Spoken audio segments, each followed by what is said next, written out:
हरे कृष्णा। ग्रंथराज श्रीमद् भागवतम की जय। तो आज हम श्रीमद् भागवतम तृतीय स्कंध अध्याय 1 का समापन करेंगे। ओम नमो भगवते वासुदेवाय। ओम नमो भगवते वासुदेवाय। ओम नमो भगवते वासुदेवाय। नारायणं नमस्कृत्य नरं चैव नरोत्तमं देवीं सरस्वतीं व्यासं ततो जयमुदीरयेत्। नष्टप्रायेषु अभद्रेषु नित्यं भागवत सेवया भगवतीरुत्तमा श्लोके भक्तिर्भवति नष्टिकी। ग्रंथराज श्रीमद् भागवतम की जय। श्रील प्रभुपाद की जय। श्लोक नंबर 43। नूनं नृपाणां त्रिमदोत्पथानं महिं मुहुच्चालयतं च मुभिः वधात् प्रपन्नार्ति जिहीर्षयेषु अप्युपेक्षताघं भगवान् कुरूणाम्। अनुवाद और तात्पर्य श्रील प्रभुपाद के द्वारा। श्रील प्रभुपाद की जय। अनुवाद। श्री कृष्ण श्री भगवान होते हुए भी तथा पीड़ितों के दुख को सदैव दूर करने की इच्छा रखते हुए भी वे कुरुओं का वध करने से अपने आप को बचाते रहे। यद्यपि वे देख रहे थे कि उन लोगों ने सभी प्रकार के पाप किए हैं और यह भी देखे थे कि अन्य राजा 3 प्रकार के मिथ्या गर्व के वश में होकर अपने प्रबल सैन्य गतिविधियों से पृथ्वी को निरंतर शुद्ध कर रहे हैं। तो हम इस श्लोक में देखते हैं कि भगवान श्री कृष्ण तो स्वयं भगवान हैं और जैसा अत्याचार वो देख रहे थे कौरवों का कि वो द्रौपदी का अपमान किया और बचपन में भी भीम को जहर दे दिया था, गंगा में फेंक दिया था और भगवान हमेशा उनकी रक्षा करते रहे। तो भगवान फिर भी कौरवों को मारने से बचते रहे। वो चाहते तो जब 5 गांव, सिर्फ 5 गांव का शांति संदेश लेकर भगवान श्री कृष्ण धृतराष्ट्र की सभा में गए थे और बताया कि सिर्फ 5 गांव भी दे देंगे तो युद्ध नहीं होगा, तब दुर्योधन ने कहा था कि सुई की नोक में आने वाली जितनी मिट्टी भी नहीं दूंगा, यानी वो युद्ध ही चाहते थे। तब ऊपर से वो सेनाओं को बोलते कि भगवान को बंदी बनाने के लिए, तब भगवान ने एक विशाल रूप दिखाया था। उस समय ही वो दुर्योधन को मार सकते थे। दुर्योधन क्या, समस्त कौरवों को भगवान इच्छा मात्र से मार सकते थे, लेकिन ऐसा भगवान ने नहीं किया। पृथ्वी पर ऐसे बहुत सारे राजा हैं, केवल कौरव ही नहीं है, जो 3 प्रकार की संपत्तियों से बहुत गर्वित रहते हैं। वो 3 प्रकार की संपत्ति है धन, शिक्षा और उनके फॉलोअर्स, अनुयायी। और इसलिए जो उनके अंदर सेना है उनको वो निर्दोष जो लोग हैं उनको परेशान करने में लगा देते हैं। जैसे रावण है, रावण ने अपनी विशाल सेना को अपनी काम भावना को रक्षा करने में लगा दिया। सीता को वो किडनैप करके लाए और सीता को वीर रावण बन के किडनैप करके नहीं लाए, साधु का वेश बनाकर। और बाद में सेनाओं की क्या गलती थी, राजा के काम भावना की रक्षा के लिए उन्होंने अपनी जान दे दी। तो ऐसे अधार्मिक राजा होते हैं जो पृथ्वी को लगातार उद्विग्न करते हैं। पृथ्वी हमारी माता है, भगवान विष्णु की पत्नी है, और पृथ्वी में जब ऐसे अधर्मी राजा होते हैं तो पृथ्वी माता को अपने ऊपर ये बोझ लगने लगता है, उद्विग्न होती है। तो इसलिए भगवान इस ताक में थे कि कैसे समस्त पृथ्वी के राजागण कुरुक्षेत्र के युद्ध भूमि में महाभारत के युद्ध के नाम पर एकत्रित हो और सबका सामूहिक भगवान वध कर सके। अर्जुन के माध्यम से। तो अपने भक्त को ही श्रेय भगवान देना चाहते हैं, उसमें खुशी है भगवान को, बहुत प्रसन्नता होती है भगवान को, और भगवान इसलिए आते हैं भक्तों की प्रसन्नता के लिए। असुरों को मारना तो उनका गौण लक्ष्य है। तो इसीलिए सब लोगों को इकट्ठा करके भगवान सबका वध कर देते हैं, सारे ऐसे अधर्मी राजाओं का। जिस प्रकार जरासंध को चाहते तो क्या भगवान मार नहीं सकते थे? जरासंध जब पहली बार हार गए थे ना, तभी भगवान मार सकते थे। बलराम मारना भी चाहते थे, लेकिन भगवान ने बोला नहीं, ये और भी बहुत सारे आसुरिक सेना और राजा को लेके आएंगे, तब हम और फिर वध करेंगे। तो हमें यहाँ घर में बैठे बैठे ऐसे आसुरिक व्यक्ति को मारने का मौका मिलेगा। तो 17 बार चांस दिया जरासंध को कि आओ और इकट्ठा करो, और मार देते थे। इसीलिए क्योंकि ऐसी जनसंख्या वृद्धि होने से समाज में बहुत उद्विग्न माहौल रहता है, समाज की शांति नष्ट होती है। तो जब भगवान श्री कृष्ण स्वयं उपस्थित थे तो संसार में ऐसे अनेक राजाएं थी, इसलिए भगवान ने कुरुक्षेत्र युद्ध के लिए योजना तैयार की। अपने विश्वरूप की प्राकट्य में जब विश्वरूप दिखाते हैं अर्जुन को, तो भगवान ने वध करने के उद्देश्य इस प्रकार व्यक्त किया। भगवान बोलते हैं, मैं अवांछित जनसंख्या को कम करने हेतु क्रूर काल रूप में इस पृथ्वी पर स्वेच्छा से अवतरित होता हूँ।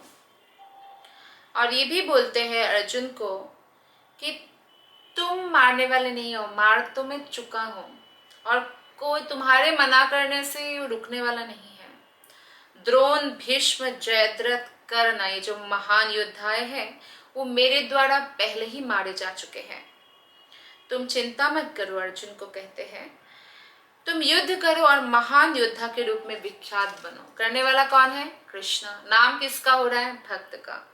तो ये भगवत गीता के 11वें अध्याय में 32 to 34 श्लोक में भगवान स्वयं कहते हैं। श्लोक नंबर 44, अजस्य जन्मोत्पथनाशनाय कर्मण्यकर्तुर्ग्रहणाय पुंसाम् नन्वन्यथा कोऽर्हति देहयोगम् परो गुणानामुत कर्मतन्त्रम्। श्री भगवान का प्राकट्य दुष्टों का संहार करने हेतु होता है। उनके कार्य दिव्य होते हैं, चाहे वो वध करे या किसी से प्रेम करे, वो दिव्य स्तर पर ही होता है। वो भौतिक व्यक्तियों की तरह ईर्ष्या, द्वेष या मोह या आसक्ति से प्रदूषित नहीं होता। भौतिक आसक्ति तो इतना भयानक है, जो आ सकती है पर जा नहीं सकती। आसक्ति है ना, इसलिए आसक्ति बोलते हैं। बिना हमारे समस्त इंद्रियों को भगवान की सेवा में लगाए या बिना मन को कृष्ण के चरण कमलों में केंद्रित किए, यह आसक्ति कभी नष्ट नहीं होती और हमें जन्म पे जन्म लेते रहना पड़ता है, समस्त दुखों का सामना करते रहना पड़ता है। तो अन्यथा समस्त भौतिक गुणों से परे रहने वाले श्री भगवान का इस पृथ्वी में आने का क्या प्रयोजन हो सकता है? तो भगवान का कार्यकलाप, जो भी लीलाएं हैं, भगवान अपने धाम से उतर के जो यहाँ आते हैं, सबको अपने लीलाओं के द्वारा आस्वाद प्रदान करने के लिए, लीलाओं का स्वाद प्रदान करने के लिए, ताकि वो कृष्ण के प्रति आकृष्ट हो और वो भौतिक संसार में बार बार जन्म मरण के चक्र में ना रहकर वो भगवत धाम वापस जा सके। और भगवान के कार्यकलाप सामान्य व्यक्ति के लिए भी बहुत आकृष्ट होते हैं, सभी के लिए आकृष्ट होते हैं। जैसे कि जब चैतन्य महाप्रभु ने मायावादी प्रकाशानंद सरस्वती, उनके हजारों शिष्यों के सामने जहाँ पाँव धोते हैं उस जगह पर बैठ गए, लेकिन करोड़ों सूर्य के समान अपना योग शक्ति का प्रदर्शन किया, तो सब लोग ऑटोमेटिकली उठ के उनको सम्मान प्रदर्शित किया। तो भगवान के लिए कोई भी असंभव कार्य नहीं है। गोवर्धन उठा लेना 7 साल की उम्र में, या जितने रानियां हैं 16,108, इतना ही विस्तार करके स्वयं भगवान हर महल में निवास करना, ये सब असामान्य कार्यकलाप जिससे सभी लोग आकृष्ट होते हैं। और इस प्रकार हमें भगवान ये सुविधा प्रदान करते हैं, ये चांस देते हैं, मौका देते हैं कि हम भगवान की गुणानुकीर्तन करते हुए अपने आप को शुद्ध कर सके और भगवत धाम वापस जा सके। तो उनके कार्य सभी प्रकार के लोगों को, कर्मियों, ज्ञानियों तथा भक्तों को आकृष्ट करने के लिए होता है। श्लोक नंबर 45, ये इस अध्याय का अंतिम श्लोक है। तस्य प्रपन्नाखिललोकपालम् अवस्थितानामनुशासने स्वे अर्थाय जातस्य यदुस्वजस्य वार्तां सखे कीर्तय तीर्थकीर्तेः। अतएव हे मित्र, कृपया उन भगवान की महिमा का कीर्तन करो जो तीर्थ स्थानों में महिमा मंडित किए जाने के योग्य है। वे अजन्मा है, फिर भी ब्रह्मांड के सभी भागों के शरणागत शासकों पर अपनी अहेतुकी कृपा द्वारा वे प्रकट होते हैं। उन्हीं के हितार्थ वे अपने शुद्ध भक्त यदु के परिवार में प्रकट हुए। तो हम जब तीर्थ स्थान वगैरह में जाते हैं, सिर्फ पवित्र नदियों में डुबकी लगाने के लिए नहीं जाना चाहिए। हमें भगवान की महिमा का श्रवण कीर्तन करने के लिए जाना चाहिए। इससे तीर्थाटन का उद्देश्य पूर्ण होता है। तीर्थाटन का उद्देश्य होता है भगवान का निरंतर स्मरण करना, इसलिए भगवान को तीर्थ कीर्ति कहा जाता है। तीर्थ स्थान का यात्रा का उद्देश्य श्री भगवान की महिमा के गायन करने का अवसर प्राप्त करना है। तो जैसे भी हम कभी भी ऑफिस से छुट्टी लेकर या स्कूल कॉलेज जो है वहां से छुट्टी लेकर वृंदावन, मथुरा, जगन्नाथपुरी आदि भगवान के धाम जाते हैं, तो किस लिए जाते हैं? ताकि भगवान के गुणों का श्रवण कीर्तन कर सके। किसी भी समय या कहीं भी शुद्ध भक्तगण, भले ही वो धाम हो, तीर्थ स्थान हो या उनका मेट्रोपॉलिटन सिटी हो, वो हर समय उनका यही कार्य होता है कि वो भगवान को स्मरण करते हैं, भगवान की कीर्तन करते हैं और निस्संदेह भगवान वहां आकर उपस्थित होते हैं।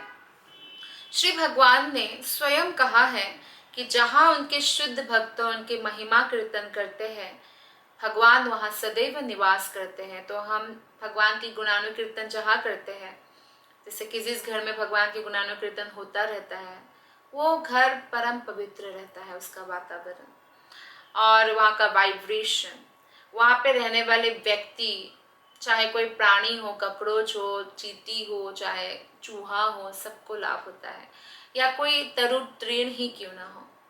तो भगवान के उच्च स्वर में नाम जप और नाम कीर्तन और भगवान की कथा सबको लाभान्वित करते हैं। जैसे कि एक कथा आती है कि पुरुषोत्तम योग जो है, पुरुषोत्तम महीना 2023 में 18 जुलाई से 16 अगस्त करीब है। तो पुरुषोत्तम महीने में पुरुषोत्तम योग का जो भगवत गीता का 15वां अध्याय है वो पठन करना चाहिए, पढ़ना चाहिए, श्रवण करना चाहिए। तो उसका एक कथा आती है जो महादेव जी पार्वती जी से बोलते हैं कि एक राजा थे और उन राजा का एक सेनापति था। राजा बहुत ही वीर थे, सेनापति भी बहुत वीर था, लेकिन सेनापति के मन में एक बार ऐसा आया कि मैं राजा और उनके पूरे परिवार को मारकर मैं ही राजा बन जाऊंगा। लेकिन अचानक जो है हैजा की बीमारी से उनका मृत्यु हो जाता है। फिर वही घोड़ा बाद में राजा के वहां पे ही पहुंच जाते एक व्यापारी के द्वारा, घोड़ा बनकर जन्म लेता है क्योंकि उसने पाप चिंता की थी इसलिए। लेकिन कुछ पुण्य कार्य के बल पर शुभ लक्षण वाले घोड़ा बनते हैं। तो फिर वो घोड़ा वापस एक व्यापारी राजा को ही बेच देते हैं। तो राजा उस घोड़ा को लेकर जंगल जाते हैं शिकार करने के लिए। प्यास लगता है उनको। बाकी सेनाएं उनसे छूट जाता है क्योंकि शिकार हिरन के पीछे भाग भाग के वो बहुत दूर निकल जाते हैं। तो बहुत प्यास लगी तो घोड़ा को एक पेड़ के नीचे बांध दिया और वो एक थोड़ा ऊंचा शिला में उठकर देखने लगे कि कहीं पानी, कुछ नदी, कुछ झरना कुछ है। तो इतने में एक 15वां अध्याय का आधा श्लोक लिखा हुआ पत्ता वहां शिला पर गिर पड़ता है। तो राजा जोर जोर से उन श्लोकों को पढ़ने लगते हैं। देखिए, भगवान के वचन 15वां अध्याय जो पुरुषोत्तम योग है, जो पुरुषोत्तम मांस स्पेशल है, वो जब राजा आधा ही श्लोक था, पूरा चैप्टर नहीं था, पढ़ते हैं तो पशु योनि में रहने वाला जो उनका सेनापति है वो तुरंत शरीर त्याग के स्वर्गलोक से विमान आ जाता है और उस विमान में चलकर चले जाते हैं। तो कहने का तात्पर्य है कि पशु को भी लाभ मिलता है। तो आप सोचिए कि मनुष्य जो अपने इंटेंशन के साथ भगवान की प्रसन्नता के लिए भगवान का नाम गुणानुकीर्तन करेंगे तो उनको कितना अधिक लाभ मिलेगा। तो हमें करना चाहिए और हमें विशेष तिथि का भी लाभ उठाना चाहिए। भक्तों के लिए तो हर दिन एक जैसा ही होता है, लेकिन फिर भी स्पेशल मंथ जैसे कि पुरुषोत्तम मंथ है, पुरुषोत्तम मंथ समस्त महीनों में श्रेष्ठ है और कार्तिक महीने से भी श्रेष्ठ बताया गया है शास्त्र में। पहले तो इनको मलमास नाम से जाना जाता था, पर जब मलमास की देवी दुखी होकर भगवान विष्णु के पास पहुंचती है और भगवान विष्णु उनको गोलक धाम कृष्ण के पास ले जाते हैं, तो भगवान श्री कृष्ण उनको नाम देते हैं पुरुषोत्तम महीना। और इस महीने में जो भी भगवान के नाम पर दान करते हैं, भक्तों को भोजन खिलाते हैं, स्पेशली मालपुआ खिलाने के लिए बोला जाता है। भोजन के साथ साथ मालपुआ कृष्ण को भोग लगाए और भक्तों को खिलाए। और जो लोग जो भी भगवान की प्रसन्नता के लिए नाम जप करते हैं, भगवत कथा आदि करते हैं, श्रवण करते हैं, उनको करोड़ों गुना लाभ मिलता है। और जो पुरुषोत्तम महीने का निरादर करते हैं तो वो नरकगामी होंगे, ऐसा भी बताया जाता है शास्त्र में। तो जब जुआ यानी द्युत क्रीड़ा में हार कर पांडव लोग चले गए थे अपने काम्यवन, जो वृंदावन में है काम्यवन चले गए, तो कृष्ण वहां आए थे। तो उन्होंने पूछा हमारे दुख का क्या कारण है। तो कृष्ण ने बोला कि एक तो आप लोगों ने पुरुषोत्तम महीना पर ध्यान नहीं दिया जो हाल ही में गुजरा है, और दूसरा है पूर्व जन्म में द्रौपदी ने भी ऐसा ही किया।